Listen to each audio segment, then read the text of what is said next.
வாங்க வாங்க வாங்க வணக்கம் சார். என்ன சாப்பிடுறீங்க? ஒரே ஒரு ஊத்தப்பம் வேணுங்க. ஒரு நிமிஷங்க முடிச்ச கேட்டு போங்க. சொல்லுங்க. என்ன பண்றீங்க? ஒரு செம்பு தண்ணி எடுத்துக்கங்க.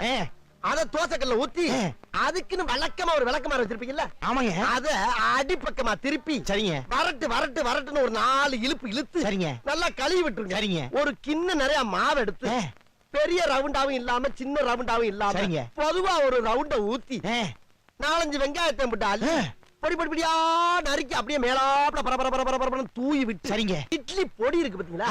அத அப்படியே அள்ளி மலை சாரல் மாதிரி அதை மேலாப்ல பரபர அப்படியே பேய விட்டு சரிங்க. ஒரு 16 கரண்டி நெய் எடுத்து சரிங்க. அதுல 6 கரண்டி நெய்ய உள் சைடு அப்படியே லேசா விளாவி விட்டு சரிங்க. 10 கரண்டி நெய்ய தோசைக்கு வெளி சைடு அப்படியே மேலாப்ல விளாவி விட்டு சரிங்க.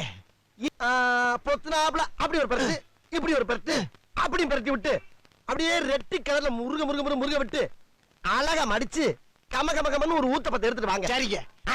அண்ணனுக்கு ஒரு ஊத்தப்பம்.